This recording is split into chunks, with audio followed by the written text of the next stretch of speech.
Ladies and gentlemen, welcome to JWF Defiance. I am your host, Scotty Moore, joined once again by the owner of the JWF, Captain Tibbs. You're just gonna keep doing this, aren't you? I may or may not have the book for what matches go first. And in my opinion, Blake Tanner is a man who has been wanting to prove himself every single week since the birth of Defiance. I've been taking care of a few things behind the scenes, but Blake Tanner truly wanted to be the face of this new brand, and he has attempted to prove it, going against men like your son, Chuck Tibbs, facing off against 7 of our top competitors last week in a battle royal, and tonight, on a night when he was not even scheduled to wrestle, challenging this man, Big Cyrus Krane, a known associate of Ghazi, a man who has been itching in Blake Tanner's craw for a very long time. You know what, Scotty, I don't know if this is such a good idea or not, to poke the bear, as it were. That is right, and also you got to consider the fact that Blake is in the J1 tournament, an illustrious tournament where every 2 weeks, one of the blocks has to fight. Blake Tanner has got to fight nearly every 2 weeks until WrestlePalooza, not counting pay-per-views, not counting special events like this. And I think you need all the rest time you could get, but instead, Blake immediately just wanted a fight against the heavy of the Whitney family in the form of Big Cyrus, who is taking no mercy on my co-commentator. No, and Scotty, that's the thing. You can't get in your head about this. You can't let your impulses take you over and sign you up for something you're not quite ready for. That is right, and Big Cyrus is wasting no time, just violently abusing the man known as Blake Tanner. We know last week, Big Cyrus certainly disappointed his manager, Lawrence Whitney, when he not only lost to the man known as Crush Atlas, but afterwards shook his hand and raised it in the air. And you know, Lawrence Whitney does not accept what he considers a loser move. And he was wishing for him to prove himself this week, but instead it looks like he's eating a bee sting. Ooh, that could be good. Of course, Big Cyrus Krane. Blake's not done. He's backed up. Blake out! And falls into the pinfall, and it might be all over before it even begins. 2.5, and Cyrus kicks out. Cyrus Krane not ready to go down like that, not after his loss last week. That is right, but Blake is certainly trying to keep the heat on against the man known as Cyrus, but instead, eats a big slam. And, we talk about Blake making a bad decision here for this match, but you got to think Cyrus has equally made a bad decision. Next week, he's going to be fighting in the J1 again. Last week, he fought in the J1. He has equally been eating some damage, but it looks like Blake just gets pounced across the ring. Ugh, it looks like he got hit by a car. That is right, and look at that. He's struggling to make it back to his feet, and Cyrus is just staring at him. But looks like Blake was playing possum, hit that elbow strike, and he has got Big Cyrus busted open, and now he's picked him up. Bee sting once again. Now could we see it? Oh no, goes for the pinfall. Smart move. 1, 2. Another kick out. Cyrus is just running on fumes at this point. He is. Blake Tanner's got to keep up this offense if he's going to hope to defeat Cyrus Krane today. That is right. You can see Blake, I think he made a last-minute adjustment in the air, was going for an elbow drop, realized Cyrus was rolling out of the way, decided to land on his feet. And it's what has allowed him to keep up this effort, keep up this fight. But unfortunately, Big Cyrus does have some violent maneuvers at his display. Cyrus, he's got those massive hands. He could probably break bricks with them. That is right. Now Blake taking things to the outside. Not a place we used to see the old Blake Tanner, but in the past years he has certainly gone from a more technical style to a bit more of a brawler. He has found peace in the outside with that big power bomb to Big Cyrus, and then turns it over, and look at Blake. He is just wrenching back on the lower back of Big Cyrus, who just sends him into that barricade. Ooh. A good way to break out of that submission maneuver, however. That is right, but now Blake has Cyrus back to his feet, and at this point, this has now just become a punching contest between these two men, but oh my God! Blake Tanner getting sent skull first like a glorified lawn dart straight into that ring post, and I think if anything, that has just put the home field advantage directly in Cyrus's Crane's favor. Yes, that's the thing, Scotty. You said they just turned into a punch fight. That is not, Cyrus Krane is not somebody you want to get into a punch fight with.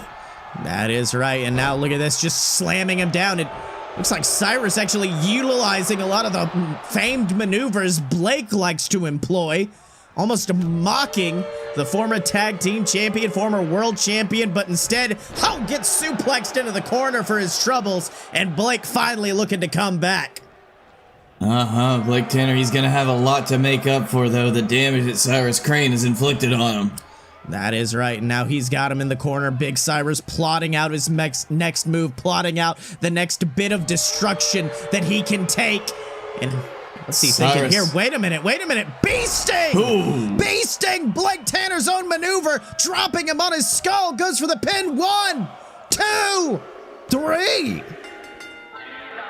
Look at that, Cyrus Krane, he's taken a lot of hits. He is bleeding, he is bloody, but he has taken down Blake Tanner.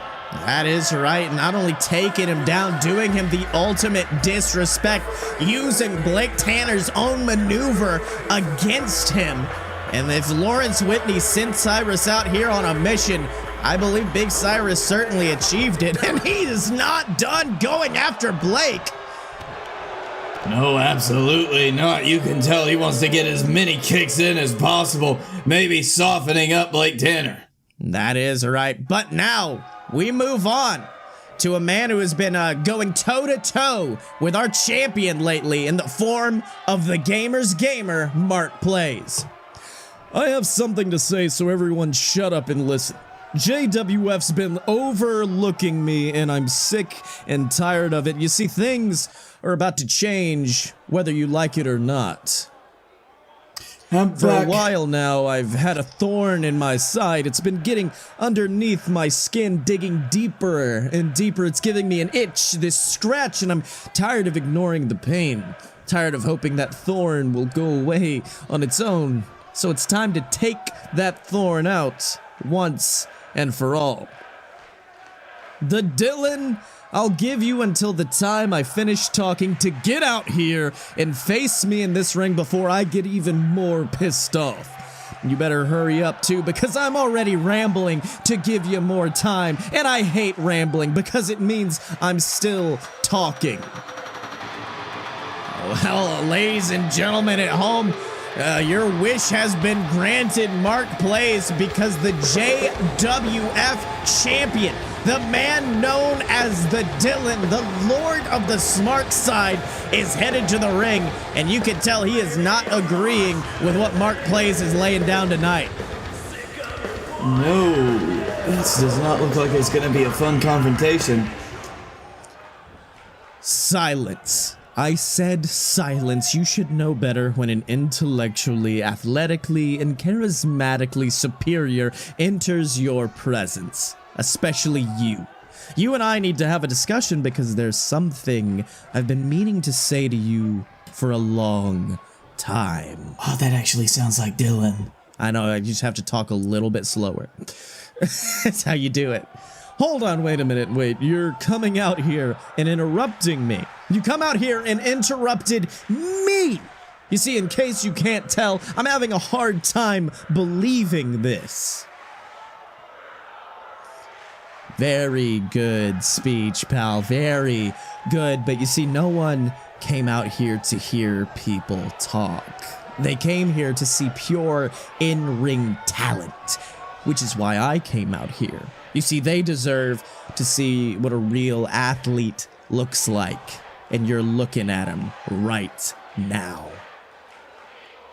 Hold on. Before we go any further, I'd like to talk to you about Squarespace. Are you sure you want to do this? Are you sure you want to put yourself in my sights? Because I'm telling you right now, if you want to continue down this path, there's no looking back. If it was your goal to make me angry, then congratulations, you've succeeded. I was gonna be content with just beating you into a pile of convulsing goo, but now I'm really gonna make you hurt. How do we turn off these? Because we have promos now. Forget management. Hey, forget all these people out here. Forget everyone watching at home. Forget your friends, your family. How about you listen to yourself? That nagging voice in your head that says, do you really want to do this? Because you don't. Trust me. Standing here in this ring, I'm almost embarrassed for you. You look like a little kid who got lost at the mall. You want your mommy, little man? You gonna cry? You gonna cry, bitch? You gonna cry, you little fuck boy? You gonna piss and shit? You all pissed? You all piss your little pants? Me? Cry? you wish. Like you, I don't fucking cry. I don't cry in the Spurs-sided trouble. And all you wimps in the JWF universe, if you don't believe me, you don't fucking believe me, just watch what I do to this guy. I'm gonna do a big fight on this man. I'm not crying. Fuck you. It seems like you're too scared to actually get into the ring and face me, and I can't say that I blame you. I mean, I certainly wouldn't want to get into the ring with me either, knowing full well what I'm capable of. You're just like everyone else, terrified and pissing your drawers at the thought of having to face me. You little baby. You little baby bitch boy. You little pee-pee piss boy. Oh, you little pee-pee boy.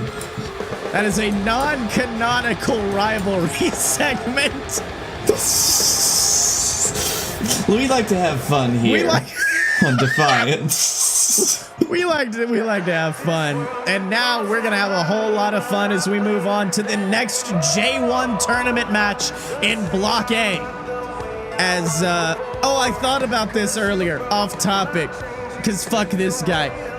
No. You could have like a catchphrase where you're like, I am Buhlock. Because Blake, you remember the Key and Peele sketch? Buhlock? Yeah.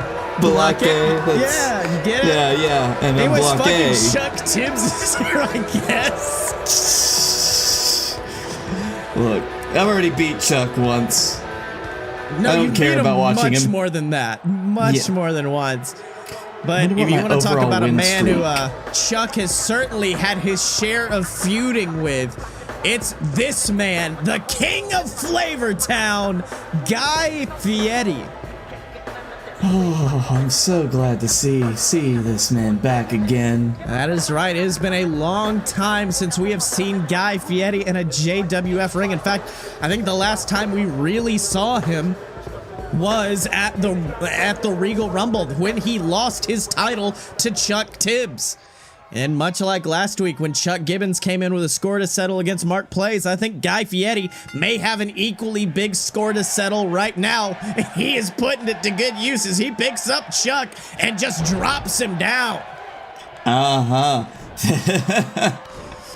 And you got to think Guy Fieri, he is a man who made a career off of tournaments in this company. The king of the Steel City tournament, in my opinion, wouldn't have been anything without Guy Fieri holding that title prestigiously for over 2 years. In my opinion, the J1 is just the next logical step, and he made that clear on the latest episode of Ignition when he came to the ring and he made it clear that this might be it for him. If the J1 doesn't pan out, who knows what the career of Guy Fieri looks like next in this company. Well, he has so many other famous endeavors. I mean, they are not quite as fulfilling as professional wrestling, I would say, but, you know, he's got other TV shows. He's got Triple D. How have we not given him a move that involves like the Three Amigos and it's called the Triple D? Triple D. He's got that. He's got the Triple G, Guys Grocery Games. That's right. I forgot about the Triple G. The 3G, as it were. Big shot to the face, though, and I think, in my opinion, you faced off against Chuck. First episode of Defiance ever. You versus Chuck Tibbs, and he certainly seems to be how do I say this without it seeming like I hate him? Seems like he's actually trying now, and I think that might be one of the big dangers Guy Fieri's gonna get into when he gets caught just like this and dropped with the DD Tibbs. Ooh, that is true. You've got to give it to Chuck. He's one, trying. Two, kicking out of the DD Tibbs is Guy Fieri, and I think that's an unwise move on Chuck. Did not try to get Guy away from those ropes, but instead goes to the top of them. And he may very well be looking for the Eye of the Storm, but Guy Fieri evades it. He evades it and then, was gonna try to pick him up for the food fight, but instead eats that beautiful, what the hell? Chuck Tibbs I think Chuck has gone crazy. I was more talking about Fieri fucking Road Warrior Animal selling that suplex. That is also true. Maybe he's just... It looked like a painful suplex, I'll have to tell you. Oh, but instead, look at this, the food fight. Dropping Chuck Tibbs onto his cranium. Goes for the pinfall. 1, 2. Oh, last minute kick out. But you gotta think, like I said earlier, these two men know each other's move sets so well. That was the only way Chuck Tibbs was able to take out Guy Fieri in the first place, was by adapting and overcoming. That is why the Eye of the Storm exists, was changing that move set to be able to take down Fieri.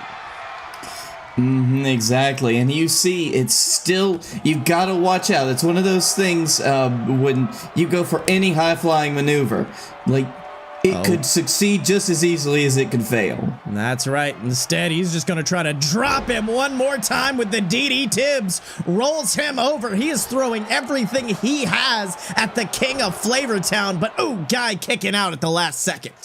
I mean, if Guy Fieri, if he retires, I don't know what he would... Maybe he'll finally start working on that autobiography he always talked about.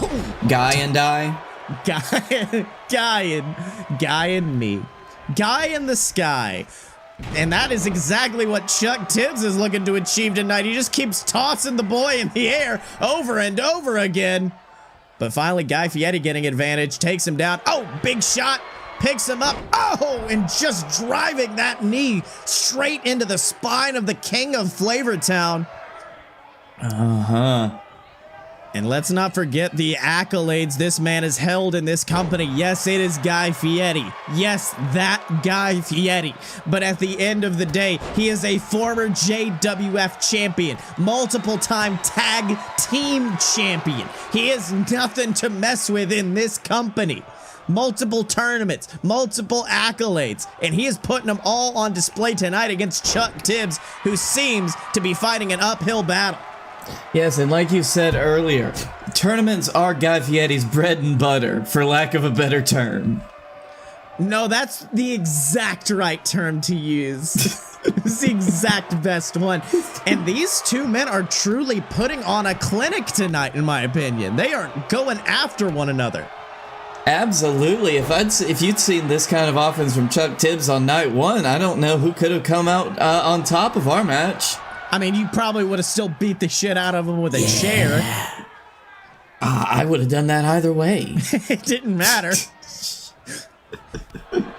Blake Tanner, you want to know why I won't turn heel? Meanwhile, beats the shit out of Chuck Tibbs with a chair. Heel babyface? I'm a winner. Oh no, don't make me Cody Rhodes. No, you're fine. According to Momoa Curry, I'm fucking Cody Rhodes, I guess. Goes for the pinfall. 1, 2. Last minute kick out. We can see Chuck Tibbs, his body is betraying him. The arms are shaking, the nerves are shot. But it took a all last of his minute effort. Shoulder tackle takes him down. So who gets the neck tattoo? Oh, no. What the hell? No! Goes for the pin. 2, 3. Chuck Tibbs utilizing the most dangerous move in JWF history, the Trinity Bomb. Once again, let's not forget, during his reign as champion, the Trinity Bomb was, as you said earlier, his bread and butter, despite many people looking down on it. It's kind of cheap, honestly. It's super fucking cheap. What the hell? Blake, you're a bad influence. Look, it's not my fault. He didn't get a chair. I'll give him a chair. Well, ladies and gentlemen, this is Silver Spoon. I have just been instant transmission to the commentary desk. Blake Tanner, what's going on? Hey, Sil, sorry about that. Forgot about this match that was next. As you can see, we have Robert Hill coming down the ramp, and fighting him is my normal broadcast partner, Scotty Moore. Scotty, of course, getting ready right now. We needed an extra hand, and I didn't feel like asking Tibbs. That is right. And this, of course, another match in the J1 tournament. Two former JWF champions going at it. But for this man, Scotty Moore, there's something else on the line in the matter of pride. On JWF Ignition recently, Scotty Moore came out and basically looked at Momoa Curry and said, I'm going to do something you never could do and take down Robert Hill. A big shot across the bow from the hero of the JWF. Uh-huh. And I was talking to Scotty earlier, and it seems like this is the time to fight Robert Hill. His cage has been so rattled over the last few weeks that you gotta see, like, you gotta wonder what's going on.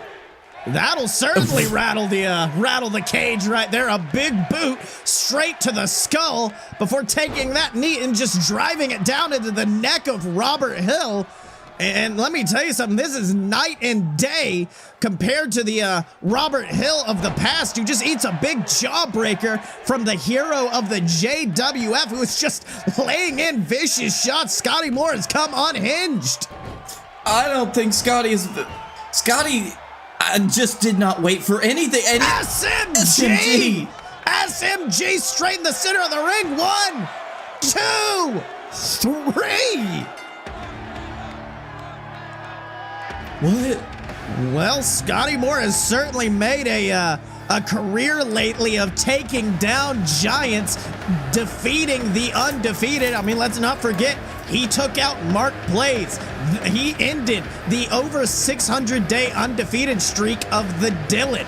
And it looks like tonight, when faced with Robert Hill, a man who used to be considered a monster, Scotty Moore wanted to step up and prove that he was a monster slayer. Yep. You ain't wrong there, Silves.